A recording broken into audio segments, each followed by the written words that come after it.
Life. We're going to talk about growing mums, all about mums, not moms, mums, and evergreen care and diseases. Plus, our guest is author Wendy Williams and your garden questions. So, Holly, let's get into the program.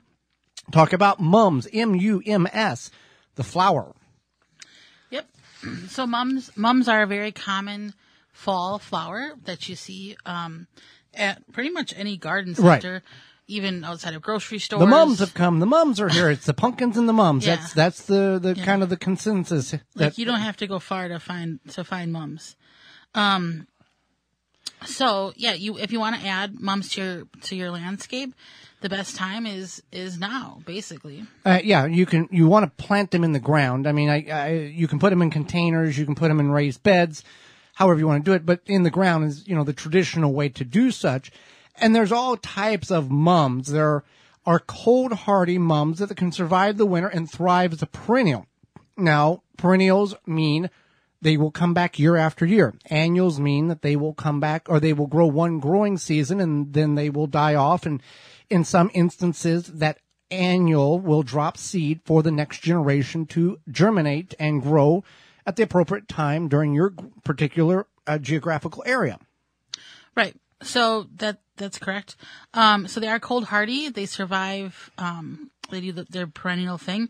So one thing you want to think about is maybe what you want to do with your mums. If you want to, I mean, obviously you're going to add them to your landscape.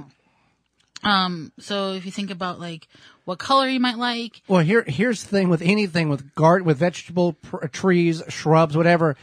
Know where you're going to plant the particular item and know how many particular items you have space for, so you don't go to the garden center in spring and buy 38 tomato plants and you can only find a spot for 7 of them because you like all the varieties. Same thing with the mums, that you don't want to get 6 or 7 mums and then you really don't have the locations in which you can plant them, and then you have to figure out, what do I do now? So there's some things we need to be aware of with mums. Mums have the best chance of surviving winter when you plant them in September. So we're past that particular time frame. But in some parts of the country, it is just as warm, or just as the temperature has not fluctuated to a great degree that it was a couple of weeks ago. So you want to keep that in mind. Right. That's definitely a good tip. So another one is that darker mums tend to hold their color longer. So as the flowers fade, you won't notice it as much. So if you are growing mums or planting mums or adding mums to your containers, whatever, and you're like, I want these to pop for a long time, you want to use the darker ones. Right. And you can also deadhead them. That kind of helps the procedure of getting rid of the old ones and kind of stimulating the new growth on the plant as well. Right. That's definitely what you want to do. You do want to deadhead them, and that also helps prevent them from becoming leggy. And so they have that nice, like, bushy form. Yeah. And when we deadhead, there are people who will go in there and just grab it around their fingers and pop it off. Really, the best application or procedure is to get scissors or clippers, something to cut it, make a smooth, clean cut, and that will be better for the plant. Kind of the same, and kind of the same of ripping your fingernail off that's a little long with your teeth versus clean cutting it with a pair of scissors or clippers, or fingernail snips. Kind of the same outlook there for the plant. Right. That's definitely a great tip. Another thing is keeping in mind that they have shallow roots. So when you water them, you want to make sure you're not oversaturating them, because of those shallow roots. They could get root rot a little bit quicker. So you want some really well-draining soil. They can kind of grow in any type of soil, but it has to be well-draining. Otherwise, if you have clay or clumpy or whatever soil, and those shallow roots can become problematic. Now, the mums are going to bloom for about 7 weeks. It's kind of their framework there in the fall. And you plant them in areas that get 6 hours or more of sunlight. So the high spectrum of the partial shade to the full sun aspect of it, we kind of label partial shade 5-6 hours is kind of where we're at when we define what partial shade is. So 6 hours to full sun is the best place in which you can plant them. Now, a thing that you want to keep in mind about these mums is you may be full sun right now because the leaves have all dropped off some of the trees around, but in the spring they may not, that type of thing. Be aware of what is going to come versus what is visually there right now. Right. That's definitely a good point. And a nice thing about mums is that you can plant them in containers. So if you have other annuals that maybe are dying back, whether that be your your pansies or your petunias or what have you, you can replace those with mums and still have that color for a while. And when they will come back in the spring, right? Because they're a perennial, but they won't really bloom until fall again, correct? Right. So that's what they like. They like those cooler evenings. So once we start to get cooler evenings is when they're going to come back. So while the yellow, red, orange, and rust color of mums, also called chrysanthemums, are associated with the fall, mums can bloom in the spring. The conditions for mums to bloom can be right in the spring as well as in the fall. Early blooming of mums can be cut back to allow more flowers. Once in bloom, in the springtime, the period in which the blooms can occur is about 4 to 6 weeks early on. And once in bloom, the mums will continue to flower. And as long as you take care of them and they're in the correct location, you can deadhead, and that will help produce more and the maximum potential of flowers in the spring. So based on the type of mums, you can get both. You can get some fall colors as well as spring colors.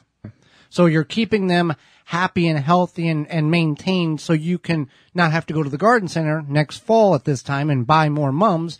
But you can have an establishment that has been created in your landscape where your summertime flowers have faded away and the mums will fill in those gaps of color that you're looking for to maintain all the way up to the cold temperatures and snowfall. Right. And so they can grow pretty much in any zone.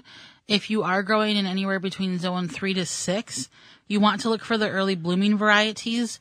And then once they die back, you want to cover them, whether it be with like some evergreen boughs or burlap to help them. So we're not mowing them back over, or we're not trimming them down to the ground. We're just covering them as a protective layer if we feel that we need to. Right.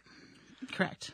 And we, again, the key to all of this is location. Have good soil. If you need to add good soil, you need to incorporate that because the plants, the mums is going to look beautiful in the container at the garden center or at the grocery store.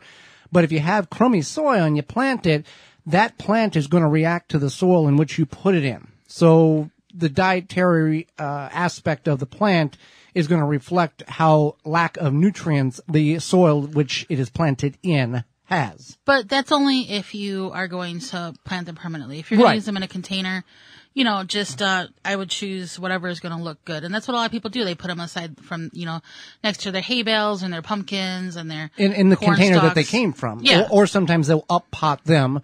But the likelihood of them surviving the winter in a container is a little less than if it was physically in the ground, because the ground doesn't freeze as hard as you think it does, like a block of ice or like a block of soil would in a container. Right. But I'm just saying that people are using them to accent their landscape, you don't have to worry about your soil necessarily. Just make sure you deadhead them and you keep watering them, and they should last you well past, till snow in the places that snow occurs. Close to early winter or whatever, late fall, what have you. And there's all different colors of mums, much like there's multiple different colors of other flowers. So it's kind of what's available in your area is really the key to that type of thing, or what you can get a hold of. Now, again, you can order stuff online, and that's great. But if you can support the local independent garden centers that this year needs the most help, go to there, follow their protocol, and purchase, their pumpkins and their mums or their ornamental peppers or whatever they may have for your fall decoratorial needs. Would be the best thing to do to help support them, because they've supported you in the past. For sure. Definitely want to support your local garden center. And so, if you've never grown mums before, this may be the year to try it. And if you're uncertain of how the mums are going to react into your ecosystem, because every backyard is slightly different. For example, our backyard, the large garden, which is Holly's mom's backyard, seems to, and this has been for a decade now, doesn't get hit by the frost like the adjacent properties do. For whatever reason. It's like in its own little microclimate pocket or something. Right. So whenever the frost is coated on the roofs of the neighboring properties, there's nothing on the garden. So keep that in mind, that if you're concerned about how things are going to react, you can get a couple of mums, set them up, and then you can always add to them year after year and create a very established growing bed that will pop in the spring and the fall as the colors of the spring and summer pass away. For more information, please visit thewisconsinvegetablegardener.com.